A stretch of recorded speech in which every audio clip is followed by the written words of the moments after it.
meeting of the Johnson County Fiscal Court to order at this time. First item on the agenda is the pledge of allegiance. Mr. Gamble, would you lead us? I pledge allegiance to the flag of the United States of America and to the republic for which it stands, one nation, under God, indivisible, with liberty and justice for all.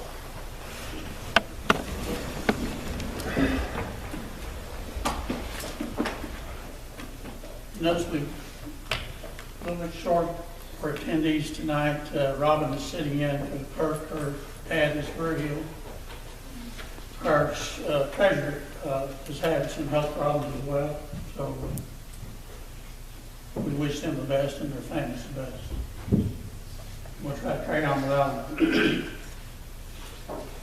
Next item on the agenda is the approval of the minutes of the March 12th meeting. You have those minutes before you. Are there any suggested changes, corrections, or amendments to the minutes as presented? Move to approve as presented. I have a motion by Commissioner Daniel to accept the minutes and approve the minutes as presented. Second. Second by Commissioner Campbell. Any further discussion? If not, all in favor signify by saying aye. Aye. Any opposed? Motion carries. Next item on the agenda is the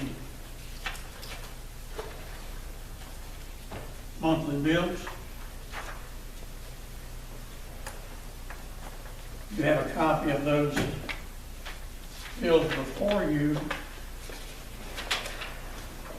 Is there any questions, changes, or discussion about the monthly bills? I think they're all having scanned through them. It looks like there's nothing extraordinary about them. It's just a normal cost of doing business. See the extra one there. Have a motion by Commissioner Gamble. Second motion. Second by Commissioner Daniel. Is there any other discussion? Hearing none, all in favor signify by saying aye. Aye. All opposed? Motion carries.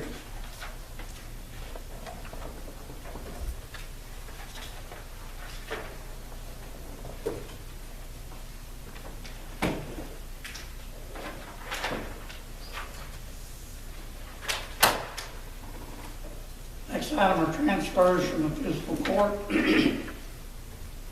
Our regular monthly transfer of $40,000 from the general fund to the jail fund.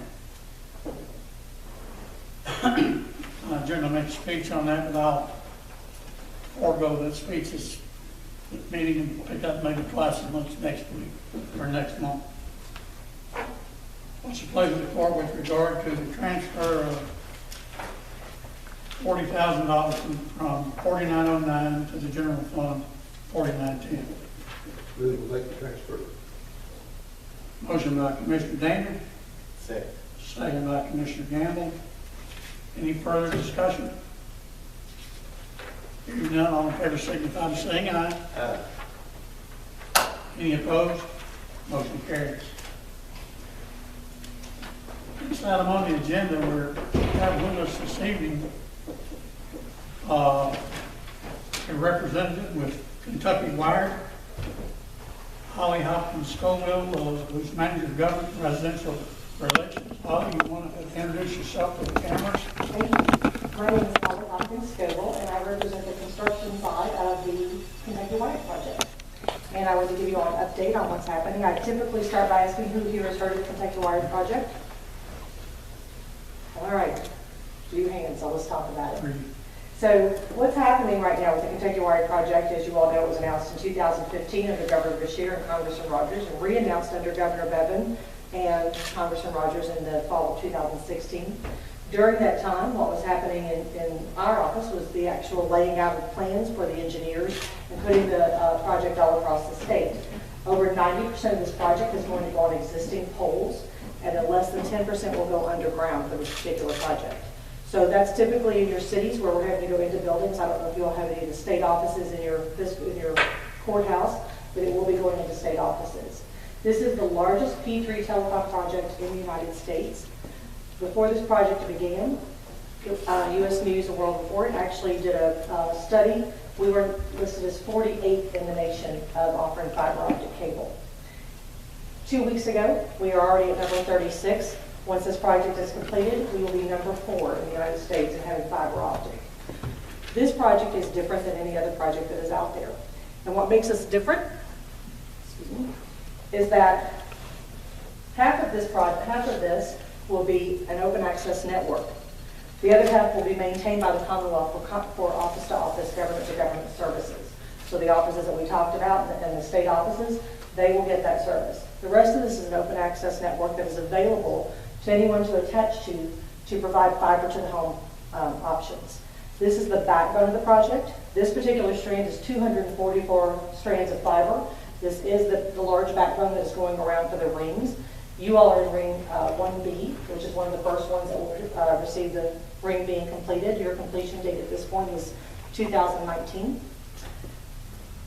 And what you're going to see and start happen, excuse me, you all actually get the large strand coming through here. Of the 244 strands, the half of the backbone that's available to you, this is actually glass inside of here. So you'll start to see construction crews coming around. If they have to do what we call make-ready work, they will come around and move some of the fibers that are on the poles now, some of the lines, so that we can actually put ours on. Then they will come back and put the fiber on the poles. 2 to 3 months after that, they will come back around and actually splice this glass from one strand to the next.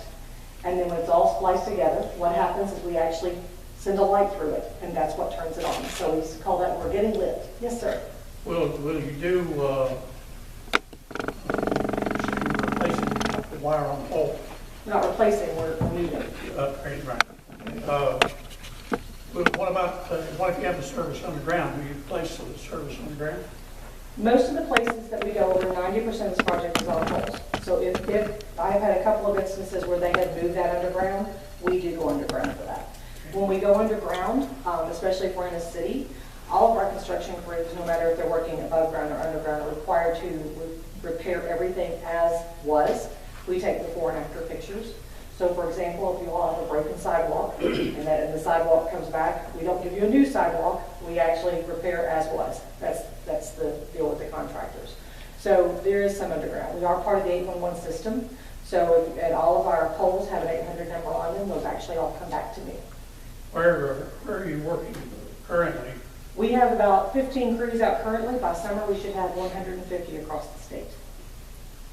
Is that separate from the work that Foothills Co-op telephone services? There are third-party deals on this. So as we are doing the big backbone, a lot of the laterals are being done by third-party deals, especially in this 1B ring. So that will be happening simultaneously. Now, will you be a competitor for, say, Foothills? We are not a competitor. This is a middle mile project. So the only service that the government will do is their state offices. Any open access network allows, Foothills wants to come and connect to this backbone, they can with that service. So if they have fiber here, they can actually connect that to the service. What they are doing on the laterals now is actually laying our fiber. So that's what the third-party deals are. They just happen to own the poles, and we have deals like that all over the state for companies that own their own poles. They're hanging the laterals on those. It was cheaper. Okay. So the people that our client is KCNA, who is with the Commonwealth. I have a website which is called KentuckyWiredProject.com. If you go on that site, there's actually an 800 number or a form if you have questions. I gave each of you my card. That is my personal cell number. The state website is KentuckyWired.KY.gov, and we have links to each other's sites because they are our client, and that's what we do. So I will stay around for a little bit. I do have to go to Alza County shortly, so if you have any questions, if I'm here by the time the meeting is over, I'll be happy to answer any questions that you have. If not, you have my number. Feel free to call me anytime. Say you're going to Alza County? Mm-hmm. You're very good. Pretty good start. It is. I'm starting in Lewis County, and I live in London, so I travel the whole state, so it's okay. That's what I do. Well, thank you very much. Well, thank you so much for You're the welcome. update. We'll hopefully see you back. I'll be happy to come back anytime you invite me. If we've got questions, we'll certainly contact you. Thank you so Thank you much. so I much. appreciate your time. Thank you. You all have a great day. Anyone wants a card?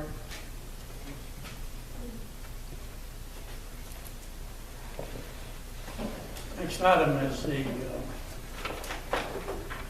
sheriff's tax settlement. You have that before you.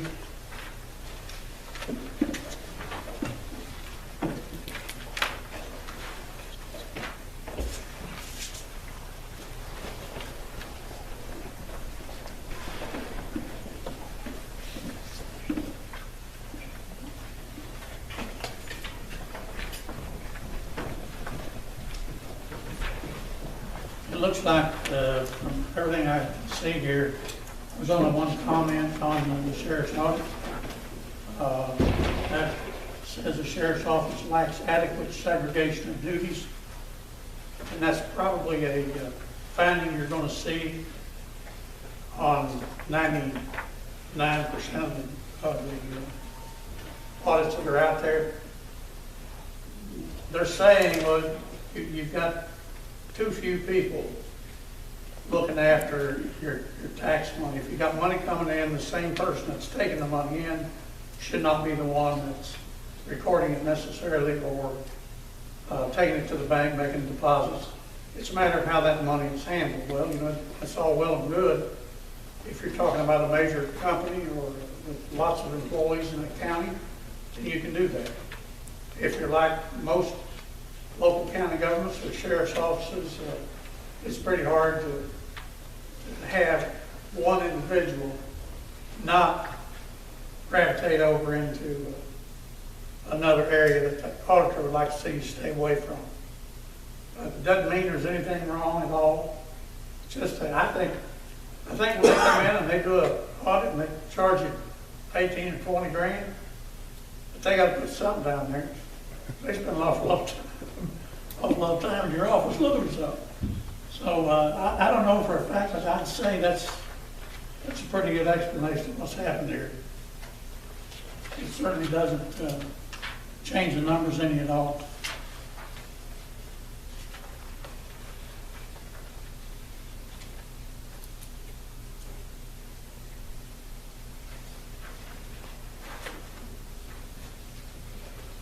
Any motion to accept that? I'm just going through it again to make sure I didn't miss anything.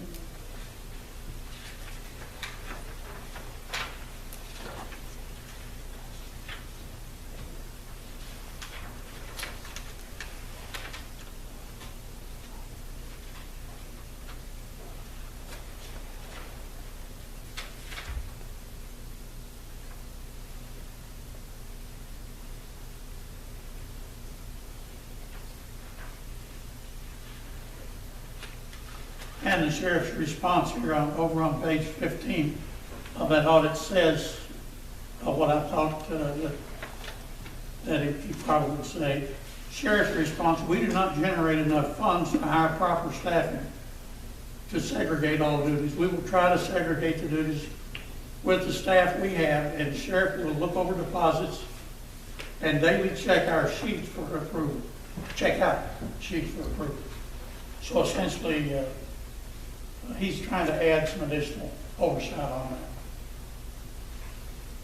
Is there any questions or comments by the court? If not, I'll entertain a motion to accept the audit.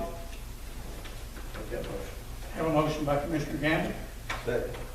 Second by Commissioner Daniel. Any further discussion? Hearing none, all in favor signify by saying aye. Aye. Any opposed? Motion carries. Next item is to open bids on drilled steel. And I don't know how many of you realize how much rain we've had in the last 4 or 5 months. But I can tell you, our road department has been almost up to their eyeballs in water since it started. And I would say, how many we got breaks that we fixed, Willard, already? And The one with the riprap, I probably fixed somewhere between around 15 so far. And how many have we got that when we total up everything? We're probably going to end up having 12 or 13 that very well may need drilled rail. A lot of them will be determined when FEMA comes in, if and when they do. But what we basically needed was these prices for FEMA to have in their hands when they start writing the projects, and also as they write them, as quick as they get them written, that we can start moving the contractor on site to actually do the work as they write them up, so. So this is merely, advertising for bid right now is merely trying to get a step ahead of the crowd.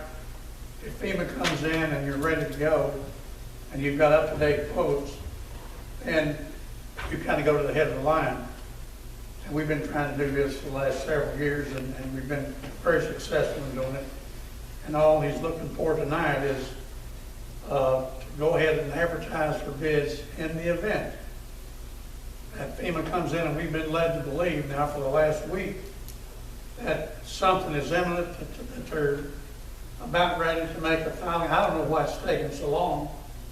The president has seen it and signed off on it. I guess FEMA has done it, and it's just a matter of trying to get all the agencies that have to sign it to go ahead and do it. But we hope to be ready whenever they make their decision. And God forbid if there's not a declaration, then there's some that we'll have to prioritize. Yeah. And address those at that time. So this is not asking to open bids or anything like that, it's just saying advertise. This is one to open. The next one's to advertise on the trucks. Right. Oh, I'm sorry. So we're talking about the 5 or 4 or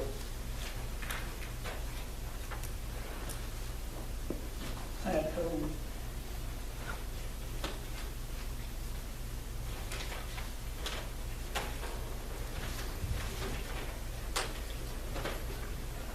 Strata. I mean, is it broken down? There should be 4 total bids, and they'll be broken down into 3 categories. There'll be drill rail, cribbing, and backfill.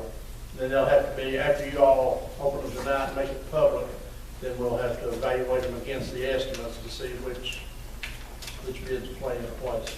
And some people may bid on all those, and some may only bid on 1 or 2, but Now, they'll actually have to bid on all 3 items, but where they have to be evaluated is if one person bids, if one person has the low bid on rail, but another one's on cribbing, and maybe a different one on backfill, then you gotta sit down and put them against the entire project to see which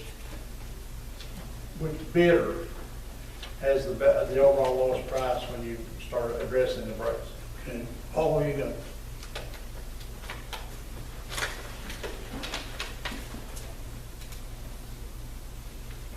This bid's from Pinkerton Drilling Who? Incorporated, Pinkerton.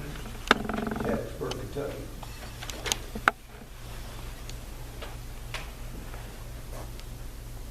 Drilling and placing of T-rails per linear foot, $22.12. 2212. Right. Installing cribbing per square foot, $7.90. 790. Yes. Okay.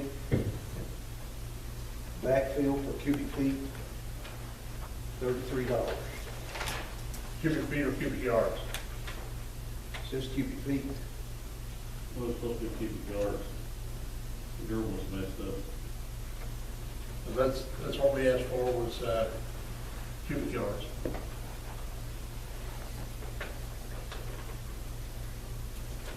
That's what this says, is backfill per cubic feet, What was that price? $33.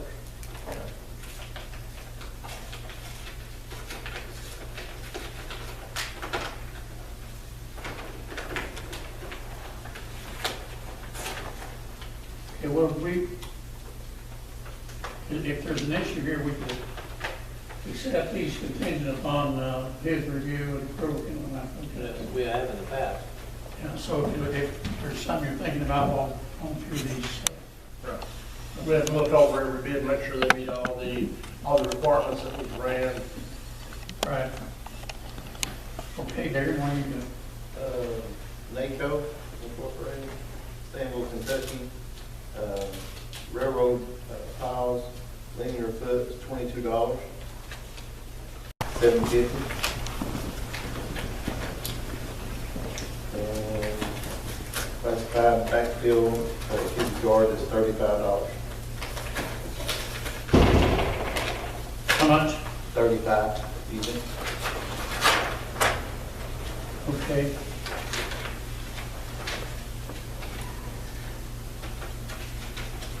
Paul, have you got another?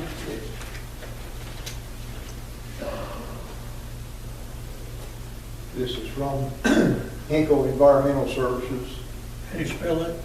Hinkle, Paris, Kentucky. Okay. Real steel, $23.50 a linear foot. $23.50. Yes. Okay. Cribbing, $10 a square foot.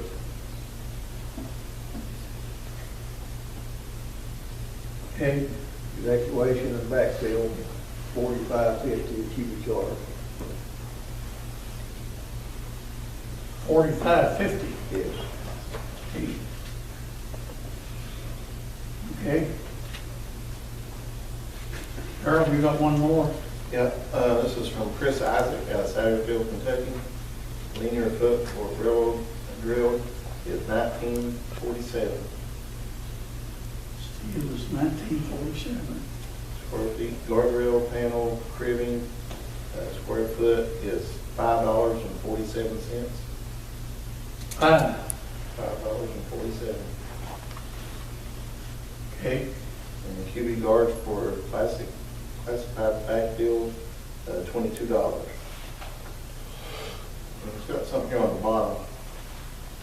It says, or railroad drilled, labor excavating, labor cribbing, labor only, $13.75 per foot. The county to supply T-rail, guardrail, backfill material. That was the part that we put in there, which we've done in the past, that we retain the right to do backfill with our in-force labor at our discretion. So we have actually done in the past where it's been, they've done all three, and then we've actually had it where they drill the steel, put the cribbing in, and we actually bring the rock, provide to do our match toward the FEMA part. Or did we have that in the bid? Yes. And we only got one response, is what you're saying? Right. Which what it is the way it's always been done in the past. If there's a site that needs to be drilled and we've got the availability of our workforce to go toward the match, we get the contractor to drill the steel and do the cribbing at the rates that they have on here. And they don't have to worry about the backfill. We do the backfill part of it. Just glancing at this, looks like they're the low bidder all the way around anyway.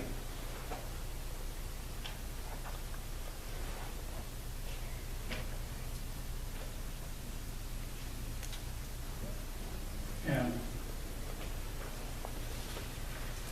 This company actually put on their bid inclusion, this is, like equipment, what they're gonna use, and protection and locations of all utilities, responsibility of Johnson County. All work will be performed per county state specifications with county approval, and reserves the right to suspend operation if hazardous working conditions arise. That's part of it. I didn't hear what he said when you were. It just included, like Chris Isaac did, if working conditions are, not good, they can back out at any time. Okay. Which basically what they're saying is if they choose to, they won't sign a contract on a particular site. Has that ever happened? Has that ever occurred? Not that I know of. Not to my knowledge either, that's what I'm, We probably need to review those and then let me get back with you, go over each one of them. okay. Is there any other questions? If not, I would recommend on the advice of the, or approval by the county attorney, that we approve the bids contingent upon Willard and your review and agreement that it meets all specs. And if after that occurs, then he can advise us and put that into place. That sounds reasonable, Judge. And a motion to that effect? Motion by Commissioner Dan, second by Commissioner Campbell, any other discussion? Hearing none, please signify by saying aye. Any opposed? Motion carries. Next item on the agenda is the permission to advertise for big trucks. As you know, we've done this program probably 10 or 15 years now. It's a special option that's available only to local governments. And we made some very good progress on using worldwide equipments, Mack trucks. And we acquire the trucks, we sign a lease for the trucks. The day those trucks are delivered is the day that they pick up our old trucks, transport to Alabama to sell at auction. If they bring at auction, I think we're guaranteed is it 85? It's 85 to 90. Okay, it's between 85 and 90% of the sticker cost. If the sale of the truck brings that much money, and we don't pay anything, right? Right. We get have money. the auction fees and things like that. Yeah, and in the past, we have actually made money. And even if we don't make money, we break even, which we've done a couple of times. That's still being able to use brand new dump trucks at their cost primarily because the most I can remember us having to pay is about $9,000 each. Something like that. About 9,000 each. So it's a good deal. I would recommend it. We've done it now, like I said, for 15 years or so. And we've made money or been really close to making money ever since. So I would recommend it. We got money last year, didn't we? So, Yeah, we made money back last year. Is there any questions? If not, ask for permission to advertise, and we will be back. We're not paying for anything or ordering anything right now. We're just advertising for bids. I'll make that motion. Motion by Commissioner Gamble, Second. second by Commissioner Daniel. Any other discussion? Hearing none, all in favor signify by saying aye. Aye. Any opposed? Motion carries. Next item, we have a resolution for the County of Johnson County, Kentucky, authorizing Judge Executive to make application for and upon approval to enter into an agreement with the Kentucky Office of Homeland Security to execute any documents which are deemed necessary by KOHS to facilitate and administer the project and to act as the authorized correspondent for the project. Resolution also establishes procurement policy for any KOHS approved project for the fiscal year 2018 cycle. And you can read the couple of paragraphs we're applying for.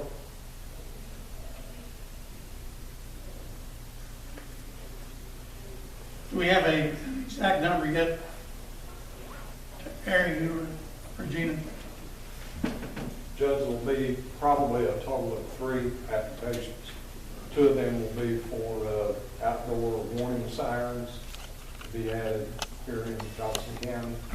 And the other one that I mentioned to you was the communications grant.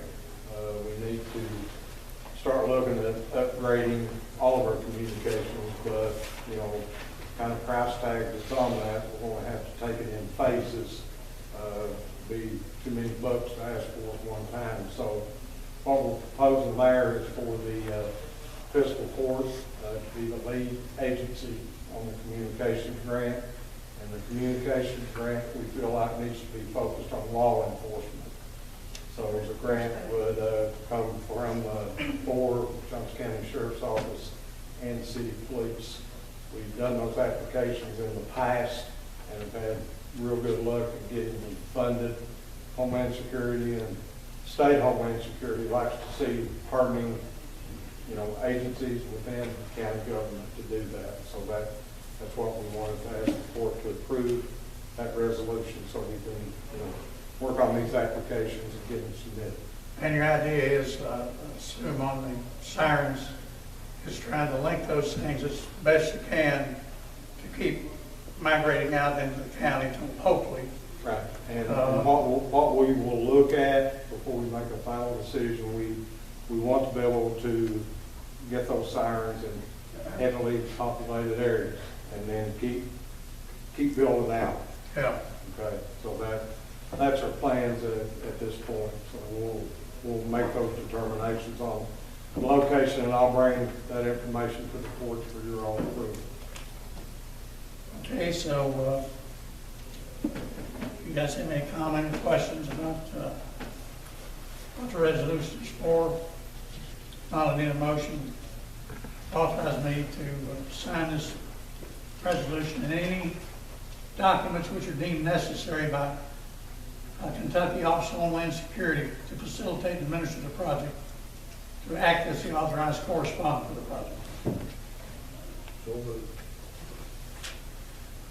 Motion by Commissioner Daniel, Second. second by Commissioner Gamble. Any further discussion? Hearing none, all in favor, signify by saying aye. Any opposed? Motion carries. Also need to approve Homeland Security grants for Williamsport Fire Department, Thelma Fire Department, and Flat Gap. Judge, we were required by Homeland Security to get 3 price quotes for these 3 fire departments. These 3 fire departments got funded in the 2017 grant cycle. So G&G Communications out of Hazard was the low bidder on Kenwood radios, and that was for Thelma Fire Department. Thelma received a total of $10,500 in funding. Deal Safety Equipment, which is located in Ravenswood, West Virginia, they submitted a quote to the Flat Gap Fire Department for $1,600 for a gas detector. And All American Fire Equipment down in Omen, West Virginia, submitted a quote for $12,000. I'm sorry, they submitted the lowest quote, but Williamsport was funded $12,000 for personal protective equipment. So each one of the 3 departments, Thelma, Flat Gap, and Williamsport, chose the lowest quotes that they received. So I just need approval from the court that we proceed. I'll have to get POs from Etta, and then we can go ahead and make the purchase. We've got the funding, everything's worked out except just authorization. Yeah, funding costs the court nothing. It's fully reimbursable through Homeland Security. Any questions? Like that motion. Motion by Commissioner Gamble to approve the grant monies mentioned by Gary. Second. And a second by Commissioner Daniel. Any other discussion? Not all in favor, signify by saying aye. Any opposed, like sign? Motion carries. Next item on the agenda, that's all I've got on our official list, except Gary's report, I think, is over there. I would like to kind of get this out of the way. I hate to. We've done a pretty good job here this evening, not to have any reason to get upset. I just want to comment that everybody knows what's going on in Frankfurt. We all know that pensions are a topic of extreme interest, and people are scared to death. They don't know if things are going to be as bad as they think, or the other side don't know if they're going to be as good as they think. And I don't have a clue because they keep changing the goalposts on us. They do have 2 bills that I think the governor has had on his desk now since maybe Friday. And he's got two options, I guess, either to sell or to sign them or to veto them. And there's even, if he decides to veto them, there's some hooks and things he's got to jump through. And he can veto anything that's got a line item on it, but he can't veto the language in a particular bill. I don't know how you separate the two, quite frankly. But what I do know is everybody knows that their pensions are going to cost them a bunch of money to fix. And whether or not he vetoes the bills that are down there and brings them back into a special session, or how he's going to handle it, I have no idea how he's going to handle it. But I do know that the bill that's down there right now has a monster increase in the cost of local governments. Right now, an employee for the Johnson County government, whether it's sheriff's office, road department, office, judge, clerk, anybody that is hired in those jobs, the employee pays, I think, 5% into the pension plan. Well, the employer, the county, used to match that 5% and did so, and they're still doing so. Well, the problem is the 5% is now gone to 28 something. And the little things that I'm hearing out of Frankfurt says that we could be paying as much as 45% in additional costs if this bill goes through. I think it's at 48. Yeah, it could be as high as 48. And I'm telling you, it is scary. I've got a list of costs here that I've had for about a week. And Floyd County, looks like their cost is going to be roughly $350,000 in additional cost. Johnson County is going to be roughly about probably $175,000 at least minimum. Lawrence County is looking at probably 200 and some thousand. Magoffin County, I'm looking at the attorney, the clerk, Magoffin County Fiscal Court. That's 135, 155, about 160,000 for them. And I can tell you right now, I don't know anybody that's got that kind of money. We don't. We certainly don't have an additional payment. And one thing that we did, as a group of judges, I serve on the board of the Judge Executives Association, I serve on the board of CACO, I'm on the legislative committee. We have been down there campaigning actually, but we've lobbied everybody down there, our representatives and others as well. And we've told them, if you're going to do this, if you all are just hell-bent to do this, the least you can do is don't do it all at once. Phase this in. Phase in that extra 25, 30, 40%, whatever it's going to be. Phase that in for God's sake and give counties a chance to do something. Well, the bill that passed didn't make it. So the governor has vetoed phase in at this point. They're still working it. It's not too late, don't get me wrong. I'm not sitting here with all gloom and doom, pretty close to it. But the clock's ticking, and there's only 2 more days. He's only got 2 more days to consider these bills, whether he signs them or whether he vetoes them, whether he lets them. And we're all involved. WKYT is reporting that he's going to veto it. They are, That's what they're reporting is going to be veto both bills, I don't understand everything I know about, pension and the budget. about what they're trying to do. I can tell you right now, it's gonna be impossible almost to meet. So I just want to say that, want everybody to go home feeling good, thinking all's right, you know, in the world, and sun will be up tomorrow, and I hope that's the case.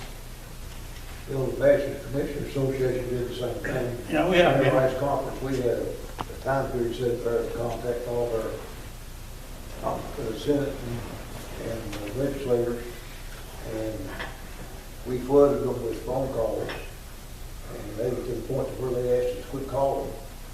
Well, I would ask everybody here tonight, if you care about the problem that we're facing, to call your commissioners or your representatives to call. And I've just got 3 or 4 emails after lunch from all those things that I sit on down there, that want us to do again the same thing. They want everybody on the conference call in the morning at 9:30. They want everybody to come to Frankfurt that can get there. But it's not a good time right now. And I know that there's a lot of anxiety, but this is not adding, they're not solving anything, it's just adding to it. What everybody was asking for was a 10-year phase-in period. Yeah. So if you feel like you want to make a phone call to see if you can do any good, to have at it, tell them they need to phase in the additional cost of the county. And the next item I need to talk about, a couple of years ago, we were approached by Kelly Connolly and a couple of other people who were talking about, they understood we were looking for property for parks, recreation, and so forth. And we have a pretty nice little park down at the Fiaga that we've developed, and it's getting a lot of use. And this one out in Old Springs, the Connollys offered us this property free and clear.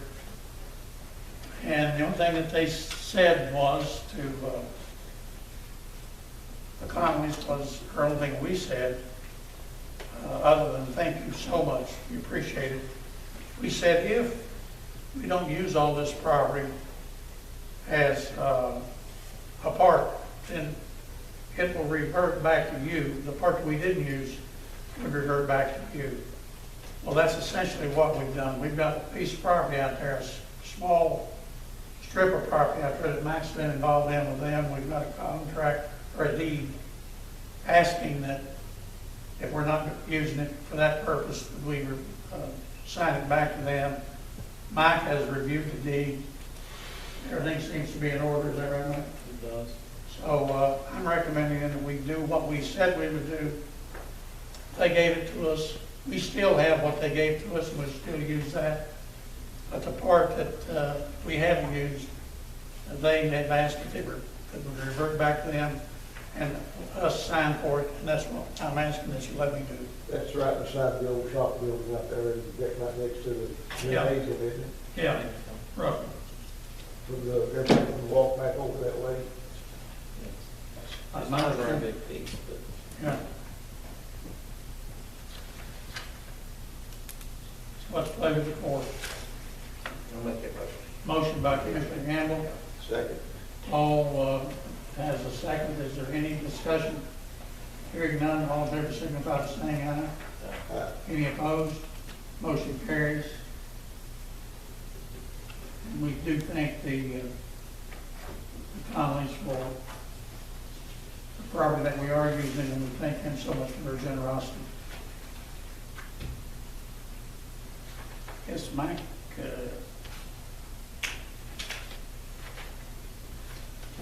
needs to be notarized. So you don't have to sign this? No. Okay. Mr. Walker prepared the deed. Huh? Mr. Walker prepared the deed and I reviewed it. Oh, okay, okay. Can we get that notarized or check tomorrow and get that back and we'll get it to them, okay?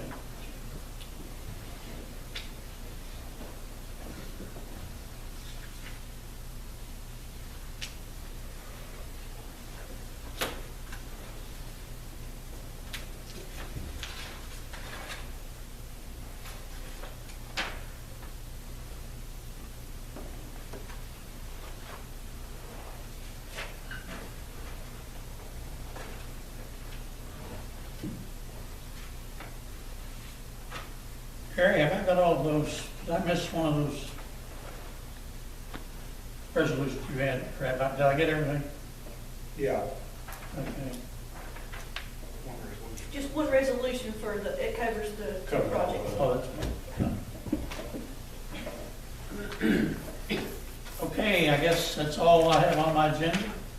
Is there anything else that needs to come before the board this time? Judge, I wonder if I Oh, Laura, I was looking this way instead of that way. Goodness, thank you for hollering at me. Yes.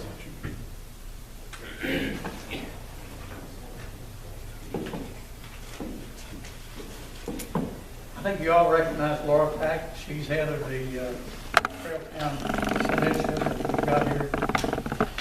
And she's probably one of the busiest people I've seen in a while. This is the map that it's in, work for stuff that we're about to do for the show.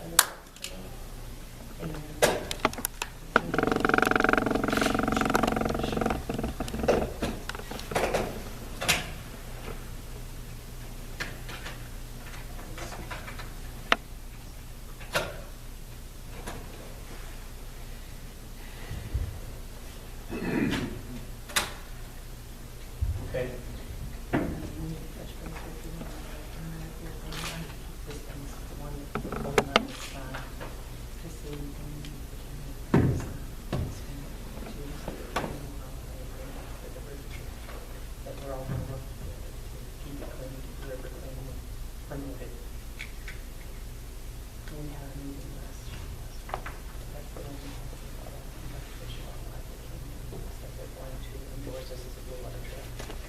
Okay, is,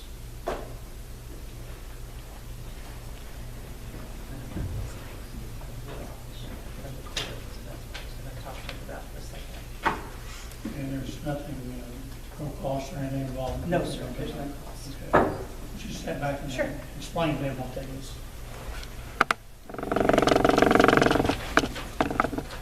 Hi, y'all. What I presented the judge with there is the river map for the Chatterwa Trace Trail, Blue Water Trail. And what we've been doing and been working on, Trailtown and then Judge, the Kentucky Regional Recreation Authority. We've been working on the interlocal government resolution between all of the counties that are shown there on the map, which include Pike, Floyd, Johnson, Lawrence, and Boyd. So it's the river trail going all the way from Elkhorn City to Catlettsburg. And each of the local governments was presented with this resolution. There is no cost attached. What this resolution is saying is that all of the local governments and the counties agree to promote the river, to help promote activities on the river, and to work in partnership with the groups that are promoting the river, inclusive of Kentucky Fish and Wildlife, who are going to do the official endorsement of the Blue Water Trail. We're doing that in synergy with the Friends of the Tug, who are also being recognized. They're getting their endorsement this month. Ours probably won't come until about late August, early September. But once that's done, and we've worked in synergy with them, we will have one of the very few complete river systems that are designated as blue water trails for fish and wildlife. So that's pretty exciting stuff. The representative from their office from Frankfurt, Lee McClellan, joined us at our last meeting and spoke to everyone. We now have all of the endorsements from the interlocal governments delivered. Everyone has debated. We don't have a signature yet from our county, but we have the city's signature.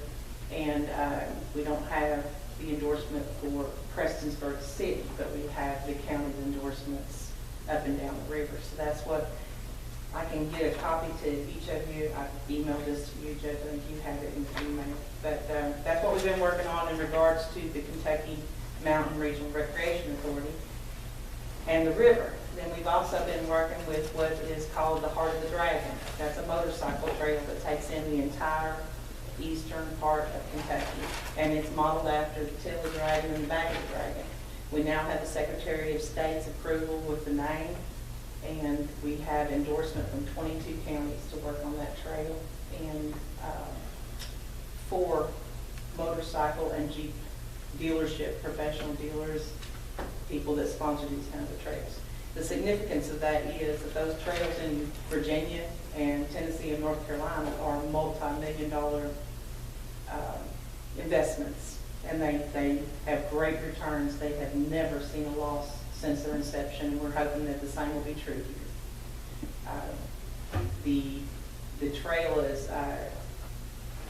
hard surface trail, so it's what they call low-hanging fruit in the industry. You don't have to create it, it's already there. You just claim it.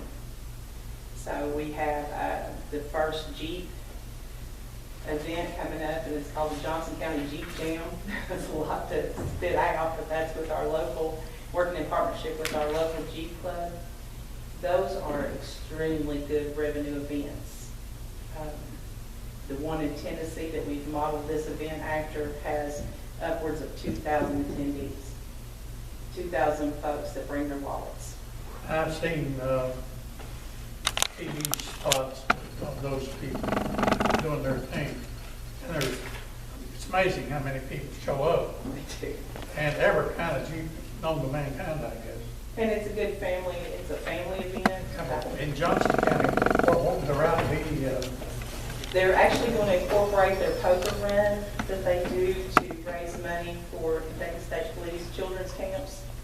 So the second day of it's a 3-day event. It's June 8th, 9th, and 10th. And the second day will be their poker run going to Pike County and back. The first day will be vendors, contests, things associated with the Jeep world, as well as Trail Town fundraising events that we'll be doing. And then the Sunday event will be a family wrap-up that will include gospel singing. So it's a great program. What route will they take? They're going to take 23. Yep. And they'll be coming back, the back road, so to speak. So we're working in partnership with everybody that we can think of to work with to bring more events, to bring more revenue. And we'd like the court's continued support to do that.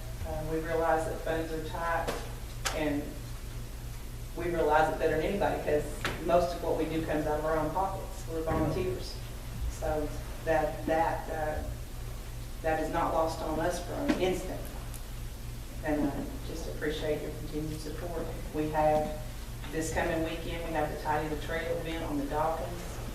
We're doing that as a team atmosphere, so it'll be like last year. There'll be teams of 4 people competing with colored ribbons tied onto their bags for the prizes. Then we have our first Laid Back on the Lake event on May 12th in partnership with Kentucky State Parks and the Marina at the lake. We have 2 new outfitters that have started to help us with getting equipment out for folks that don't have equipment. Our link with Kentucky Fish and Wildlife is huge because non-motorized boats and fishing have outnumbered motorized boats and fishing for more than 10 years now. So that ecotourism is a market that we can certainly capture. We certainly have the goods to get it. So we have a lot going on. Sound like We'd like you all to continue to support us. When you see us out there, come join in. Come join in. We very much appreciate that. We are still looking for a place to house Trail Town and our adventures and our work. And we continue to, I've sent you all a proposal before. We've revised that proposal, and I'm going to send it out again. We're still trying to figure out how to keep doing what we're doing. Well, we appreciate everything you're doing, Laura. I know that you're busy and you've got the group is energized, working around you guys as well. We do have a great support system, and You- it you continues to grow truly do. every day. And your heart's in the right place, obviously, and you're doing what you can do to give back to the county, and we appreciate that a lot. Thank you so much, sir. Thank you all. Thank you. And that's all we have this evening. If there's anything else come forward for the system, let speak now or forever hold your peace. I'll entertain a motion to adjourn. So moved. Have a motion? Second. Second. We're adjourned.